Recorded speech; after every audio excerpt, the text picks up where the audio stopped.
My expectations going into this were somewhat guided. I knew from the start to expect the unexpected, so I was already going in with more of an open mind than I would have at the beginning of our graduate studies. I wanted to make sure that I was doing something that I would actually be plunging into with no real prior knowledge. So I went to a synagogue. I know nothing about Judaism that I can honestly own. I used part of my spring break to go to a Shabbat on a Friday night up near where my parents live in a suburb around Dallas. I pictured the stereotypes, lots of black hair, yarmulkes, long, curled pieces of hair framing the men's faces, silent women, and an overall serious tone. I expected to hear only Hebrew, spoken from only men in charge, and everything would be very matter of fact and for tradition's sake. These stereotypes to me, I have to attribute to movies. Otherwise, I've never been around Judaism. And so I knew I was wrong, but they were the only mental images I could really come up with before I went to the service. At the same time that I held these images, I really struggled to call them expectations. I anticipated being wrong, as I have been for the majority of this course. I anticipated being very humbled and corrected in my assumptions. So this was a really fantastic feeling going into the service, during and after the service.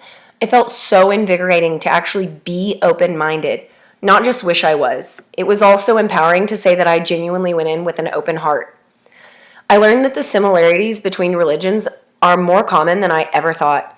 I had no idea that modern-day Jewish services would be so much like the Methodist services I grew up attending.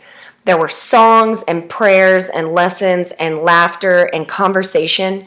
The one thing there wasn't much of was Hebrew or Yiddish recitations and droning on like I so ignorantly expected. I felt really surprised and relieved by the reception after the service. It felt welcoming, comfortable, relaxed. I was a bit of a fly on the wall and wish I would have interacted more, but it was so nice to listen to these common interactions that would not be discernible as Jewish or non-Jewish. I mean, had I not known I was at a synagogue. This will indirectly impact my curriculum development and lesson planning by making sure I'm being intentional in my inclusion and comparing of different cultures. I really enjoyed the feeling of being so connected with a culture I thought was so distant, and I want that experience for my students much earlier than I got to have it.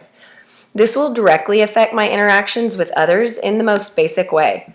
I'm going to stop judging a book by its cover, stop reading the advertisement for what it is, and really see what's being offered. So somebody's Jewish, black, Hispanic, gay.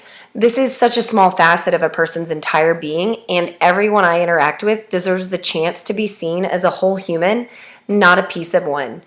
I'm very, very grateful for this plunge because it's opened my mind to yet another way for us to really integrate that multicultural experience for our kids.